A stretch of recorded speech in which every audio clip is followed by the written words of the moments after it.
Good evening. വാർത്താസന്ധ്യയിലേക്ക് എല്ലാ പ്രേക്ഷകർക്കും സ്വാഗതം. ഞാൻ പ്രജിൻസി കണ്ണൻ. വിശദമായ റിപ്പോർട്ടുകളിലേക്ക്. മദ്യനിർമ്മാണശാല പദ്ധതിയിലും PP കിറ്റ് പർച്ചേസിലും പ്രതിപക്ഷ ആരോപണങ്ങൾക്ക് മറുപടി നൽകിയും കോൺഗ്രസിനെ രാഷ്ട്രീയമായി കടന്നാക്രമിച്ചും മുഖ്യമന്ത്രി പിണറായി വിജയൻ. മദ്യനിർമ്മാണശാലയുമായി ബന്ധപ്പെട്ട അഴിമതി ആരോപണം തള്ളിയ മുഖ്യമന്ത്രി ഇനിയും നിക്ഷേപം വന്നാൽ പ്രോത്സാഹിപ്പിക്കുമെന്ന് വ്യക്തമാക്കി. PP കിറ്റ് ഉയർന്ന വിലക്ക് വാങ്ങിയ നടപടിയെ മുഖ്യമന്ത്രി ന്യായീകരിക്കുകയും ചെയ്തു. നിയമസഭയിലെ നന്ദിപ്രമേയ ചർച്ചയ്ക്ക് മറുപടി പറയുമ്പോഴാണ് വിവാദ വിഷയങ്ങളിന്മേലുള്ള ആരോപണങ്ങൾക്ക് മുഖ്യമന്ത്രി മറുപടി നൽകിയത്. മദ്യനയത്തിൽ പ്രഖ്യാപിച്ചത് പ്രകാരം തീർത്തും സുതാര്യമായാണ് മദ്യനിർമ്മാണശാല അനുവദിക്കാൻ തീരുമാനിച്ചതെന്ന് മുഖ്യമന്ത്രി വിശദീകരിച്ചു. മദ്യനയത്തിൽ സുവ്യക്തമായി സർക്കാർ പ്രഖ്യാപിച്ച കാര്യങ്ങളാണ് നടപ്പാക്കാൻ ശ്രമിച്ചിട്ടുള്ളത്. ഇവിടെ സർക്കാർ അംഗീകരിച്ച് പ്രഖ്യാപിച്ച മദ്യനയത്തിൻ്റെ അടിസ്ഥാനത്തിലുള്ള നടപടികളെ ഉണ്ടായിട്ടുള്ളൂ. 600 കോടി നിക്ഷേപമാണ് പദ്ധതിയിലൂടെ ലഭ്യമാകുന്നത്. പൂർണ്ണതോതിൽ പ്രവർത്തിക്കുന്നതോടെ 650 പേർക്ക് നേരിട്ടും 2000 പേർക്ക് പരോക്ഷമായും തൊഴിൽ ഉറപ്പാക്കാനാവും. നിക്ഷേപ പദ്ധതി സ്വീകരിക്കണോ വേണ്ടയോ എന്നത് പൂർണ്ണമായും സർക്കാരിൻ്റെ വിവേചനാധികാരമാണ്. ഈ ഘട്ടത്തിൽ പഞ്ചായത്തിനെ കൺസൾട്ട് ചെയ്യില്ല. പദ്ധതി മൂലം ജലക്ഷാമം ഉണ്ടാകുമെന്ന വിമർശനവും മുഖ്യമന്ത്രി തള്ളിക്കളഞ്ഞു. വ്യവസായ സ്ഥാപനങ്ങൾക്ക് ജലം നൽകുന്നത് മഹാപാവമല്ല. കുടിവെള്ളവും ജലസേചനവും ഉറപ്പാക്കി വ്യവസായത്തിനും വെള്ളം കൊടുക്കാം. PP കിറ്റ് വാങ്ങിയതിൽ ക്രമക്കേടുണ്ടെന്ന ആക്ഷേപത്തെ കോവിഡ് കാലത്തെ പ്രത്യേക സാഹചര്യം ചൂണ്ടിക്കാട്ടിയാണ് മുഖ്യമന്ത്രി ചെറുക്കാൻ ശ്രമിച്ചത്. അടിയന്തര സാഹചര്യത്തിൽ ഒരുക്കേണ്ട ജീവൻ രക്ഷാ ഉപകരണങ്ങൾ അത് അടിയന്തര സ്വഭാവത്തോടെ തന്നെ വാങ്ങേണ്ടതായിട്ടുണ്ടല്ലോ. അതിനുള്ള നടപടികളാണല്ലോ ആ ഘട്ടത്തിൽ സ്വീകരിച്ചത്. കുറഞ്ഞ തുകയ്ക്ക് 10,000 PP കിറ്റിന്റെ കരാർ നിലനിൽക്കുമ്പോൾ ഉയർന്ന തുകയ്ക്ക് സാൻഫാർമ എന്ന കമ്പനിയുമായി കരാർ ഏർപ്പെട്ടെന്ന 24 വാർത്തയിലും മുഖ്യമന്ത്രി വിശദീകരണം നൽകി. 2020 ഏപ്രിൽ മാസം 15-ാം തീയതി തദ്ദേശീയമായൊരു സ്ഥാപനം PPE കിറ്റ് കുറഞ്ഞ വിലക്ക് ലഭ്യമാക്കാൻ മുന്നോട്ട് വന്നത്. അപ്പോൾ തന്നെ കൂടിയ വിലക്കുള്ള ഓർഡർ ക്യാൻസൽ ചെയ്ത് 37,000 എണ്ണം കുറഞ്ഞ വിലക്ക് വാങ്ങി. ഇതാണ് വസ്തുത. PP കിറ്റ് വാങ്ങിയതിൽ ക്രമക്കേട് കണ്ടെത്തിയ CAG റിപ്പോർട്ടിനെയും മുഖ്യമന്ത്രി വിമർശിച്ചു. കോവിഡ് മഹാമാരിക്ക് മുൻപുള്ള 545 രൂപ എന്ന മാർക്കറ്റ് റേറ്റ് താരതമ്യം ചെയ്ത് കോവിഡ് കൊടുമ്പിരി കൊള്ളുമ്പോൾ പല അസംസ്കൃത വസ്തുക്കളും ലഭ്യമല്ലാതിരുന്ന സമയത്തോ അല്ലെങ്കിൽ ഗതാഗതം, ഇറക്കുമതി എന്നിവ പ്രയാസം വന്ന സമയത്തോ വന്ന വിലവർധന കണക്കിലെടുക്കാതെയാണ് ഇത്തരത്തിൽ പരാമർശം വന്നത്. RSSുമായി ചെങ്ങാത്തമുണ്ടെന്ന ആരോപണത്തിൽ കോൺഗ്രസ് നേതൃത്വത്തെ കുത്തിയായിരുന്നു മുഖ്യമന്ത്രിയുടെ മറുപടി. CPIM അഴിമതി ജീനിലുള്ള പാർട്ടി എന്ന ചെന്നിത്തല വിമർശനത്തിനും മുഖ്യമന്ത്രി ശക്തമായി പ്രതികരിച്ചു. 24 തിരുവനന്തപുരം. മദ്യനിർമ്മാണശാല, PP കിറ്റ് ഇടപാട് എന്നിവ ചൂണ്ടിക്കാട്ടി സർക്കാരിനോട് ചോദ്യങ്ങളുമായി പ്രതിപക്ഷം. കമിഴ്ന്നു വീണാൽ കാൽപ്പണം വാരുന്ന സർക്കാർ എന്നായിരുന്നു PP കിറ്റ് ഇടപാടിൽ പ്രതിപക്ഷ നേതാവിന്റെ പ്രതികരണം. ടെൻഡർ ഇല്ലാതെ അനുമതി നൽകുന്നതും അഴിമതി തന്നെയെന്ന് മദ്യനിർമ്മാണശാല പദ്ധതി ചൂണ്ടിക്കാട്ടി രമേശ് ചെന്നിത്തല പ്രതികരിച്ചു. നയപ്രഖ്യാപന പ്രസംഗത്തിന്റെ നന്ദിപ്രമേയ ചർച്ചയിലാണ് സർക്കാരിനെതിരെ അഴിമതി ആരോപണങ്ങൾ പ്രതിപക്ഷം അക്കമിട്ട് നിരത്തിയത്. PP കിറ്റ് വാങ്ങിയതിലെ CAG കണ്ടെത്തൽ ചൂണ്ടിക്കാട്ടി പ്രതിപക്ഷ നേതാവ്. ഉയർന്ന തുകയ്ക്ക് PP കിറ്റ് വാങ്ങിയതുമായി ബന്ധപ്പെട്ട രേഖകൾ പ്രതിപക്ഷ നേതാവ് പുറത്തുവിട്ടു.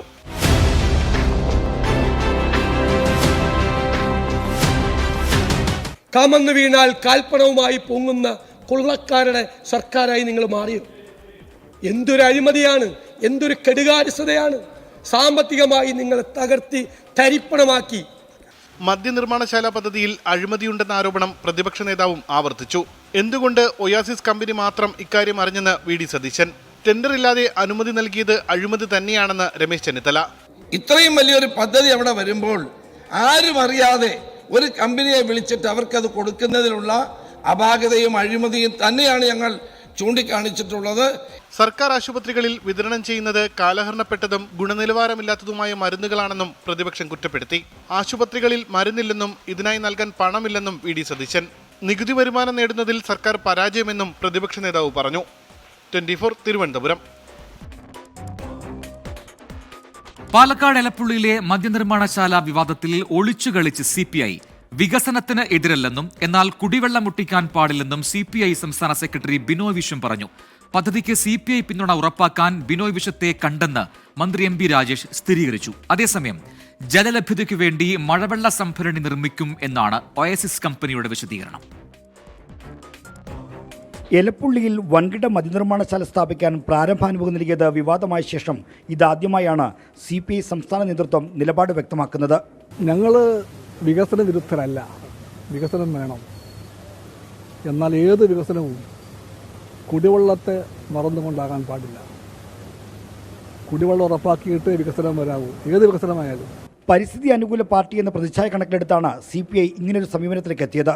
മന്ത്രിസഭാ തീരുമാനം വിവാദമായതിന് പിന്നാലെ മന്ത്രി MP രാജേഷ് CPI ആസ്ഥാനത്തെത്തി ബിനോയ് വിശ്വത്തെ കണ്ടിരുന്നു. കൂടിക്കാഴ്ച മന്ത്രി സ്ഥിരീകരിച്ചു. ക്യാബിനറ്റ് അംഗീകരിച്ച കാര്യം അത്, പിന്നെ പ്രത്യേകം ബോധ്യപ്പെടുത്തുന്ന അല്ല, അത് സാധാരണ പ്രധാനപ്പെട്ട ചില കാര്യങ്ങൾ വരുമ്പോൾ സംസാരിക്കാറുണ്ട്. അത്ര മദ്യനിർമ്മാണശാലയ്ക്ക് അനുമതി നൽകുന്നതിരെ സിറോ മലബാർ സഭ പാലക്കാട് രൂപത രംഗത്തെത്തി. എലപ്പുള്ളിയിൽ മദ്യനിർമ്മാണശാല തുടങ്ങിയാൽ ജലക്ഷാമം ഉണ്ടാകില്ലെന്നാണ് ഒയാസ് കമ്പനിയുടെ പ്രതിരോധം. മദ്യോൽപാദനത്തിന് 5 ഏക്കർ നിർമ്മിക്കുന്ന മഴവെള്ള സംഭരണിയിലെ ജലം മതിയാകുമെന്നാണ് കമ്പനിയുടെ അവകാശവാദം. 24 തിരുവനന്തപുരം. മറ്റു വാർത്തകളിലേക്ക്. മലപ്പുറം ഊർങ്ങാട്ടിരിയിൽ 16 മണിക്കൂറിലേറെയായി കിണറ്റിൽ കുടുങ്ങിയ കാട്ടാനയെ കരയ്ക്ക് കയറ്റാൻ ശ്രമം തുടരുകയാണ്. വയനാട്ടിൽ നിന്നുള്ള വിദഗ്ധ സംഘം സ്ഥലത്തെത്തിക്കഴിഞ്ഞു. ആനയുടെ ആരോഗ്യസ്ഥിതി അനുസരിച്ചായിരിക്കും മയക്കുവെടി വയ്ക്കുന്നത് ഉൾപ്പെടെയുള്ള തുടർ നടപടി.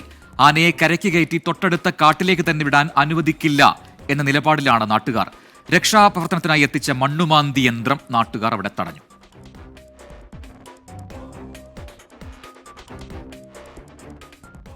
തൃശൂർ അതിരപ്പള്ളിയിൽ മസ്തകത്തിൽ മുറിവേറ്റ കാട്ടാനയുടെ ആരോഗ്യസ്ഥിതിയിൽ ആശങ്കയേറുകയാണ്.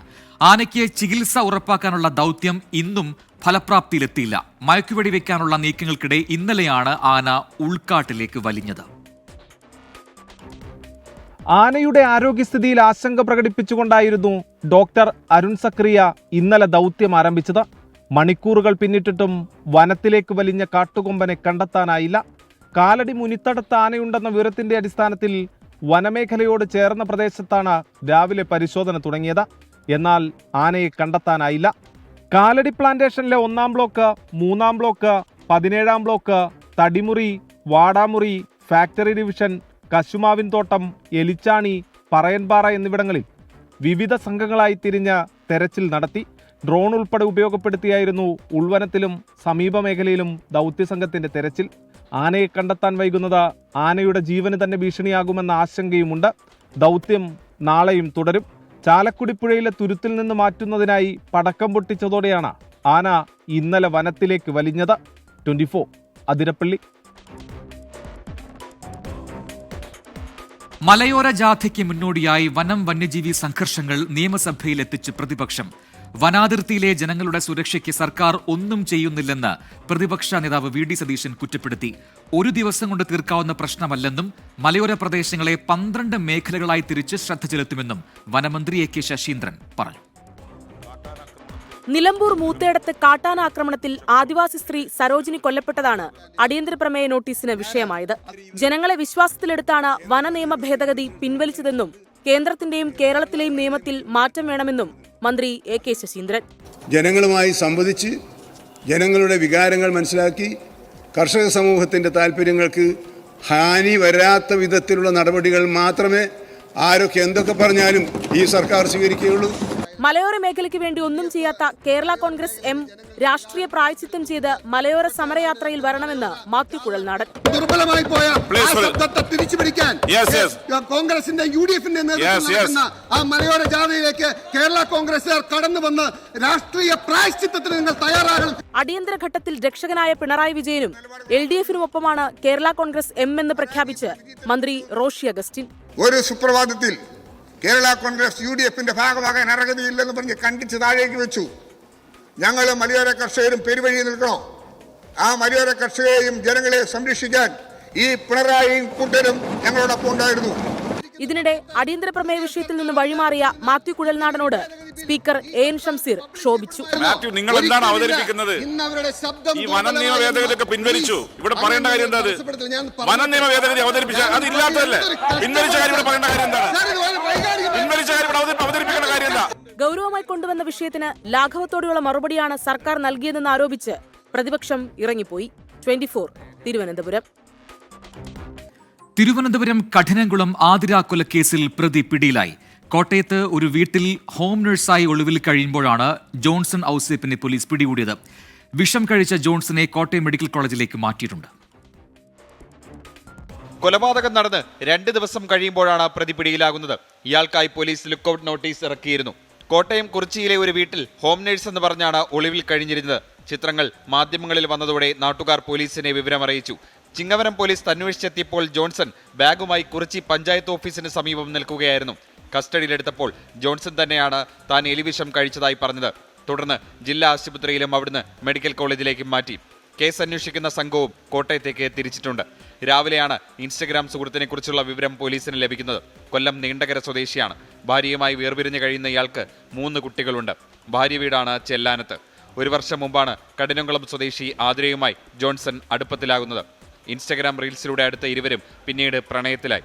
കഠിനംകുളത്ത് വീട്ടിലുൾപ്പെടെ പല സ്ഥലത്തും വച്ച് കണ്ടുമുട്ടി. ഇതിനിടെ ആതിരയുമായുള്ള സ്വകാര്യ ചിത്രങ്ങൾ ജോൺസൺ പകർത്തി. പിന്നീട് ഇത് കാണിച്ച് ഭീഷണിപ്പെടുത്തി പണം വാങ്ങി.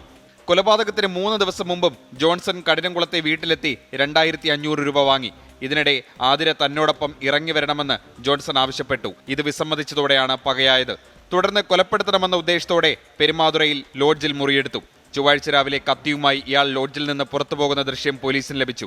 9 മണിയോടെ ആതിരയുടെ വീട്ടിലെത്തി ചായ നൽകി സ്വീകരിച്ച ആതിരയെ ഇയാൾ മയക്കുമരുന്ന് നൽകി ബോധം കെടുത്തിയ ശേഷമാണ് കുത്തിക്കൊലപ്പെടുത്തിയത്. 24 തിരുവനന്തപുരം. എറണാകുളം ചേന്ദമംഗലം കൂട്ടക്കൊലപാതകത്തിൽ പ്രതി ഋതു ജയനെ സംഭവ സ്ഥലത്തെത്തിച്ച് തെളിവെടുപ്പ് നടത്തി. ജിതിൻ രക്ഷപ്പെട്ടതിൽ നിരാശയുണ്ടെന്ന് പ്രതി പോലീസിനോട് പറഞ്ഞു. കുറ്റപത്രം 1 മാസത്തിനുള്ളിൽ സമർപ്പിക്കുമെന്ന് പോലീസ് വ്യക്തമാക്കി. പ്രതിക്കെതിരെയുള്ള ജനരോഷം കണക്കിലെടുത്ത് അതിരാവിലെ തെളിവെടുപ്പ് പൂർത്തിയാക്കി. കൊലപാതകം നടന്ന വീട്ടിലും ഋതു ജയന്റെ വീട്ടിലുമായിരുന്നു 5 മിനിറ്റ് ദൈർഘ്യം നീണ്ടുനിന്ന തെളിവെടുപ്പ്. 60% അന്വേഷണം പൂർത്തിയായി. ശാസ്ത്രീയ തെളിവുകൾ പൂർണ്ണമായും സമാഹരിച്ചിട്ടുണ്ട്. ചികിത്സയിലുള്ള ജിതിന്റെ ആരോഗ്യനില മെച്ചപ്പെട്ടതിനു ശേഷം മൊഴിയെടുക്കും. 3 വർഷമായി നിലനിന്നിരുന്ന അയൽത്തർക്കം തന്നെയാണ് കൊലപാതക കാരണം. പ്രതിക്ക് മാനസിക പ്രശ്നങ്ങളില്ലെന്നാണ് പോലീസ് കണ്ടെത്തൽ. ഇൻവെസ്റ്റിഗേഷൻ വളരെ സ്പീഡായിട്ട് ഫാസ്റ്റായിട്ടാണ് മുന്നോട്ട് പോകുന്നത്. ഹോസ്പിറ്റലിൽ ചികിത്സയിൽ കഴിയുന്ന ആളുടെ പുരോഗതി കൂടി കണക്കിലെടുത്തുകൊണ്ട് അന്വേഷണം പൂർത്തിയാക്കുക എന്നുള്ളതാണ് നമ്മൾ ഉദ്ദേശിക്കുന്നത്. ചോദ്യം ചെയ്യലിനോട് സഹകരിക്കുന്നുണ്ട്. പ്രത്യേകിച്ചൊരു കുറ്റബോധം ഉള്ളതായിട്ട് നമ്മുടെ ആളുടെ പെരുമാറ്റത്തിൽ നമുക്ക് മനസ്സിലായിട്ടില്ല. പിന്നെ ആൾക്ക് പ്രത്യേകിച്ച് മാനസിക പ്രശ്നങ്ങളൊന്നും ഉള്ളതായിട്ടും നമ്മുടെ ഇതുവരെയുള്ള ചോദ്യം ചെയ്യലിലും നമ്മുടെ പരിശോധനകളിലും ഒന്നും വെളിവായിട്ടില്ല. കേസിൽ ദൃക്സാക്ഷികളായ 2 കുട്ടികളുടെയും മൊഴി രേഖപ്പെടുത്തിയിരുന്നു. പരിക്കേറ്റ് ചികിത്സയിൽ കഴിയുന്ന ജിതിന്റെ ആരോഗ്യനിലയിൽ പുരോഗതിയുണ്ട്. ഉടൻ തന്നെ വെന്റിലേറ്റർ സഹായം പൂർണ്ണമായും ഒഴിവാക്കാനാകുമെന്നാണ് പ്രതീക്ഷ. പ്രതി ഋതു ജയന്റെ കസ്റ്റഡി കാലാവധി നാളെ പൂർത്തിയാകും. വിഷ്ണു സുരേഷ്, 24 കൊച്ചി. എറണാകുളം കൂത്താട്ടുകുളം തട്ടിക്കൊണ്ടുപോകൽ കേസിൽ മുൻകൂർ ജാമ്യം തേടി CPIM നേതാക്കൾക്കെതിരെ സാമ്പത്തിക ആരോപണം ഉന്നയിച്ച് മുൻപ് CPIM നേതൃത്വത്തിന് അയച്ച കത്ത് കലാരാജു പുറത്തുവിട്ടു. കത്തിലെ ആരോപണങ്ങൾ ഉണ്ടയില്ലാ വെടിയെന്നാണ് CPIMന്റെ വിശദീകരണം. കലാരാജു രഹസ്യമൊഴി നൽകിയതിന് പിന്നാലെ കേസിൽ കൂടുതൽ അറസ്റ്റിനൊരുങ്ങുകയാണ് പോലീസ്. രാഷ്ട്രീയ വ്യത്യാസമില്ലാതെ അറസ്റ്റ് ഉണ്ടാകുമെന്ന് ആലുവ റൂറൽ SP വൈഭവ് സക്സേന.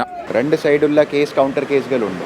അതിൽ ഒരു കേസിൽ നമ്മൾ ഇതുവരെ അറസ്റ്റ് ചെയ്തു വണ്ടി പിടിച്ചിട്ടുണ്ടോ, ബാക്കി എല്ലാ കേസുകൾ നമ്മൾ മെറിറ്റുള്ള രീതിയിൽ നോക്കുന്നുണ്ട്. ഇതിന് പിന്നാലെയാണ് 1-ാം പ്രതി CPIM Koothattukulam area secretary PB Ratheesh അടക്കം 5 പേർ മുൻകൂർ ജാമ്യം തേടിയത്. എറണാകുളം സെഷൻസ് കോടതിയിൽ ജാമ്യാപേക്ഷ നൽകി. കേസിൽ അറസ്റ്റിലായ 4 CPIM പ്രവർത്തകർക്ക് മൂവാറ്റുപുഴ 1-ാം ക്ലാസ് മജിസ്ട്രേറ്റ് കോടതി ജാമ്യം അനുവദിച്ചു. ജയിൽ മോചിതരായ പ്രവർത്തകരെ CPIM നേതാക്കൾ മാലയിട്ട് സ്വീകരിച്ചു.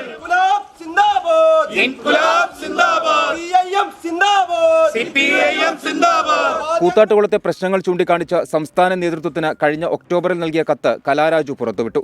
ഏരിയ കമ്മിറ്റി അംഗം സണ്ണി കുര്യാക്കോസിനെതിരെ സാമ്പത്തിക തട്ടിപ്പാരോപണം അടങ്ങിയതാണ് കത്ത്. ആരോപണങ്ങൾ ഉണ്ടയില്ലാ വെടിയാണെന്ന area secretary PB Ratheesh. Kalaraju ഇന്ന് പത്രക്കാരോട് പറഞ്ഞ കാര്യങ്ങൾ പൂർണ്ണമായും തെറ്റായ കാര്യങ്ങളാണ്. ദിവസം ചെല്ലുന്തോറും കലാരാജുവിൻ്റെ നാടകം പറയുന്ന നുണകൾ ഓരോന്നായി പൊളിയുന്നു എന്ന് വരുമ്പോൾ പുതിയ പുതിയ കഥകളുമായി വരികയാണ്. CPIM വനിതാ കൗൺസിലർമാരെ ആക്രമിച്ച കേസിൽ കോൺഗ്രസ് നേതാക്കളുടെ അറസ്റ്റ് ഇതുവരെ രേഖപ്പെടുത്തിയിട്ടില്ല. 24 കൊച്ചി. അവിശ്വാസ പ്രമേയത്തിന്റെ പേരിൽ വയനാട് പനമരം പഞ്ചായത്ത് അംഗത്തെ CPIM പ്രവർത്തകർ മർദ്ദിച്ചുവെന്ന് പരാതി. JDS മുൻ പ്രാദേശിക നേതാവായ ബെന്നി ചെറിയാന് നേരെയാണ് ആക്രമണമുണ്ടായത്. ആക്രമണത്തിൽ 7 CPIM DYFI പ്രവർത്തകർക്കെതിരെ കേസെടുത്തെങ്കിലും പാർട്ടിക്ക് ബന്ധമില്ലെന്നാണ് CPIM വിശദീകരണം.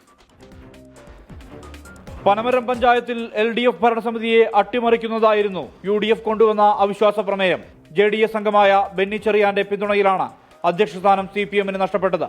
ഇതിന്റെ വൈരാഗ്യമാണ് തന്നെ ആക്രമിച്ചതിന് പിന്നിലെന്ന് ബെന്നി ചെറിയാൻ. 10 കോടി രൂപയിലധികം ആസ്തി സമ്പാദിച്ചതുമായി ബന്ധപ്പെട്ട് ഒരു വിമർശനം ഞാൻ നടത്തി.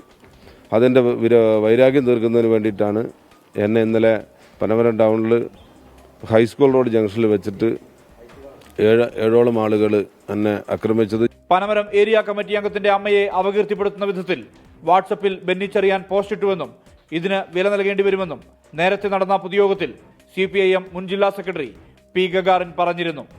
ആ വത്സല സഖാവിനെ കുറിച്ച് വൃത്തികെട്ട ഭാഷയിലാണ് അവൻ പോസ്റ്റ് ഇട്ടത്. അതിന് നീ തീർച്ചയായിട്ടും വില നൽകേണ്ടി വരുമെന്നുള്ളതിന് ഒരു സംശയം വേണ്ട. ആ ഷിജുവിന്റെ അമ്മയെ സ്വന്തം അമ്മയെ പോലെ സ്നേഹിക്കുന്ന കമ്മ്യൂണിസ്റ്റുകാർ ഇവിടെ ഉണ്ട് എന്നത് നീ ശരിക്കും മനസ്സിലാക്കിക്കോ. ആക്രമണവുമായി CPM-ന് ബന്ധമില്ലെന്നാണ് local committee secretary KC Abdul Jabbar പറഞ്ഞത്. അതൊരു വെറും ആരോപണമാണ്. പാർട്ടിക്ക് അങ്ങനെ യാതൊരുവിധ അദ്ദേഹത്തിനോട് ഞങ്ങൾ രാഷ്ട്രീയമായും അതുപോലെ തന്നെ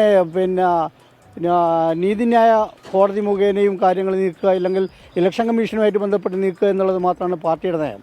അല്ലാതെ അയാൾ വ്യക്തിപരമായി ആക്രമിക്കേണ്ട ഒരു കാര്യമില്ല.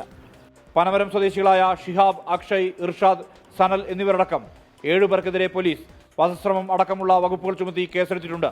ഇവർ പ്രാദേശിക CPIM പ്രവർത്തകരാണെന്ന് FIR-ൽ വ്യക്തം. 24 വയനാട്. ISROയുടെ 100ാമത് റോക്കറ്റ് വിക്ഷേപണം ഈ മാസം 29-ന് നടക്കും. GSLV F-15 ദൗത്യമാണ് രാവിലെ 6:23-ന് നടക്കുക. ശ്രീഹരിക്കോട്ടയിലെ സതീഷ് ധവാൻ സ്പേസ് സെന്ററിൽ നിന്നാണ് വിക്ഷേപണം. നാവിഗേഷൻ ഉപഗ്രഹമായ NVS-2 ആണ് ബഹിരാകാശത്തേക്ക് അയക്കുക. NVS-1ന്റെ വിക്ഷേപണം 2023-ൽ നടന്നിരുന്നു. വിക്ഷേപണത്തിന്റെ അവസാനവട്ട ഒരുക്കത്തിലാണ് ISRO. സുൽത്താൻ ബത്തേരി നിയമനക്കോഴ വിവാദത്തിൽ ഒരു പരാതി കൂടി. നെന്മേനി കോളിയാടി സ്വദേശി താമരച്ചാലിൽ ഐസക്കാണ് പരാതി നൽകിയത്. സെൻട്രൽ ബാങ്കിൽ ജോലി വാഗ്ദാനം ചെയ്ത് പണം വാങ്ങി കബളിപ്പിച്ചു എന്നാണ് പരാതി. 2013-ൽ കോൺഗ്രസ് നേതാക്കളായ NM വിജയനും UK പ്രേമനും 2 ഘട്ടമായി 10 ലക്ഷം രൂപ വാങ്ങിയെന്ന് പരാതിക്കാരൻ പറയുന്നു. സുജിത്ത് അയ്യപ്പൻ നൽകും വയനാട്ടിൽ നിന്ന് അതിന്റെ കൂടുതൽ വിവരങ്ങൾ. സുജിത്ത്, കൂടുതൽ പരാതികൾ വരുന്നുണ്ട്. എന്താണ് ഈ ഐസക് ഇപ്പോൾ പറയുന്നത്? പ്രജിൻ ഐസക് നേരത്തെ മാധ്യമങ്ങൾക്ക് മുമ്പാകെ വന്നയാളാണ്. പക്ഷെ രേഖാമൂലം പോലീസിന് പരാതി നൽകിയിരുന്നില്ല. ഇന്നാണ് പരാതി നൽകുന്നത്. ഇതുവരെ ഇപ്പോൾ 4ാമത്തെ പരാതിയാണ് ലഭിക്കുന്നത്. പോലീസ് FIR ഇടാനുള്ള നീക്കമാണ് നടത്തിക്കൊണ്ടിരിക്കുന്നത്. 2013-ലാണ് ഈ പരാതിക്ക് ആധാരമായ സംഭവം. നെന്മേനി പഞ്ചായത്തിലെ അമ്പുകുത്തി സ്വദേശിയായിട്ടുള്ള കോൺഗ്രസ് നേതാക്കളായിട്ടുള്ള UK പ്രേമനും NM വിജയനും, അതായത് ഇപ്പോൾ ആത്മഹത്യ ചെയ്ത NM വിജയനും കൂടി വീട്ടിൽ വന്ന് സെൻട്രൽ ബാങ്ക് മകന് ജോലി വാങ്ങി നൽകാം, മൂലങ്കാവിലോ ചെതലയത്തോ ജോലി വാങ്ങിത്തരാമെന്ന് പറഞ്ഞ 5 ലക്ഷം രൂപ വാങ്ങി എന്നാണ് പറയുന്നത്. IC ബാലകൃഷ്ണനും DCC പ്രസിഡന്റ് PV ബാലചന്ദ്രനും പറഞ്ഞാണ് വന്നത് എന്ന് പറഞ്ഞുകൊണ്ടാണ് ഇങ്ങനെ പണം വാങ്ങുന്ന രീതിയിലേക്ക് കാര്യങ്ങൾ എത്തിയത്. എന്നാൽ 2018 ജോലി കിട്ടാതെ വന്നു. ഇതോടുകൂടി ഈ വിവരം NM വിജയന്റെ വീട്ടിൽ പോയി ഇവർ അന്വേഷിച്ച ഘട്ടത്തിൽ BJP ആണ് കേന്ദ്രത്തിൽ ഭരിക്കുന്നത്. അതുകൊണ്ട് തന്നെ സെൻട്രൽ ബാങ്കിൽ ഇനി നിയമനം നടക്കില്ല എന്നുള്ളത് പറഞ്ഞു എന്നുള്ളതാണ് ഈ പരാതിയിൽ പറയുന്നത്. എന്നാൽ 5 ലക്ഷം രൂപ കൂടി തന്നാൽ ഈ ബത്തേരി അർബൻ ബാങ്കിൽ നിയമനം ശരിയാക്കി തരാമെന്ന് ഇവർ ഉറപ്പ് നൽകി. ഇതനുസരിച്ച് വീണ്ടും 5 ലക്ഷം രൂപ ജില്ലാ സഹകരണ ബാങ്കിൽ നിന്ന് ലോണായി എടുത്ത് നൽകുകയാണ്. പ്രേമന്റെ പക്കലാണ് നൽകിയത് എന്നാണ് പറയുന്നത്. എന്നാൽ ഇതുമായി ബന്ധപ്പെട്ട് ഒരു ഉറപ്പായി NM വിജയന്റെ ഒപ്പിട്ട പേപ്പറും ഒപ്പം തന്നെ അദ്ദേഹത്തിന്റെ ഒരു യൂണിയൻ ബാങ്കിന്റെ ബ്ലാങ്ക് ചെക്കും തന്നു എന്നാണ് പറയുന്നത്. ഈ ചെക്കും ഒപ്പം തന്നെ ഈ പേപ്പറും ഉൾപ്പെടെ വെച്ചുകൊണ്ടാണ് ഇപ്പോൾ പരാതി നൽകിയിരിക്കുന്നത്. ഈ പണം തിരികെ വാങ്ങി നൽകാനുള്ള നടപടി ഉണ്ടാകണം എന്നുള്ള ആവശ്യം ഉന്നയിച്ചുകൊണ്ടാണ് ഇപ്പോൾ പരാതി നൽകിയത്. എന്തായാലും ഐസക്കാണ് പുതിയ പരാതിയുമായി രംഗത്തെത്തിയിരിക്കുന്നത്. സുജിത്ത് അയ്യപ്പത്താണ് വിശദാംശങ്ങൾ നൽകിയത്. വയനാട് DCC ട്രഷറർ NM വിജയന്റെ ആത്മഹത്യയുമായി ബന്ധപ്പെട്ട കേസിൽ IC ബാലകൃഷ്ണൻ MLA ചോദ്യം ചെയ്തു. ആത്മഹത്യാക്കുറിപ്പിലെയും കത്തുകളിലെയും പരാമർശങ്ങളാണ് ചോദിച്ചറിഞ്ഞത്. നാളെയും ചോദ്യം ചെയ്യൽ തുടരും. നിയമനക്കോഴയുമായി ബന്ധപ്പെട്ട സാമ്പത്തിക ഇടപാടുകളിൽ പങ്കാളിയായിട്ടില്ല എന്നായിരുന്നു IC ബാലകൃഷ്ണൻ MLA-യുടെ മറുപടി. വിജയേട്ടന്റെ മകന്റെ ആത്മഹത്യയുമായി ബന്ധപ്പെട്ട് ആദ്യം ആരോപണം വന്ന എൻ്റെ പേരിലാണല്ലോ. ഞാനത് വളരെ വ്യക്തമായി ഏത് അന്വേഷണത്തിനും നേരിടാമെന്ന് തീരുമാനമെടുത്ത് ഏറ്റവും ആദ്യം ഞാനാണ് SP-ക്ക് പരാതി കൊടുത്തിട്ടുള്ളത്. ഞാൻ അന്നും പറഞ്ഞല്ലോ, ഏതൊരു അന്വേഷണത്തിനും നേരിടാൻ തയ്യാറാണ്. നീതിപൂർവമായ ഒരു അന്വേഷണം ഉണ്ടാകണം എന്നുള്ളത് തന്നെയാണ് ജനാധിപത്യ സംവിധാനത്തിന്റെ ഭാഗമായി ഞാൻ പ്രതീക്ഷിക്കുന്നത്. ഇനി ഇന്നത്തെ സ്വർണ്ണവില കാണാം. ഇന്നത്തെ സ്വർണ്ണനിരക്ക് സമർപ്പിക്കുന്നത് സ്പർശ ഗോൾഡ് ആൻഡ് ഡയമണ്ട്സ്. ഡിജിറ്റലാകൂ ഇനി സ്പർശയോടൊപ്പം.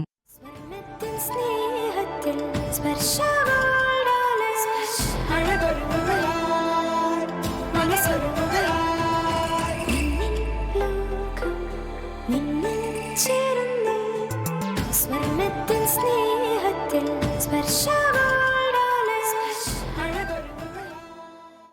ഇതോടെ വാർത്താ സന്ധ്യ പൂർത്തിയാവുകയാണ്.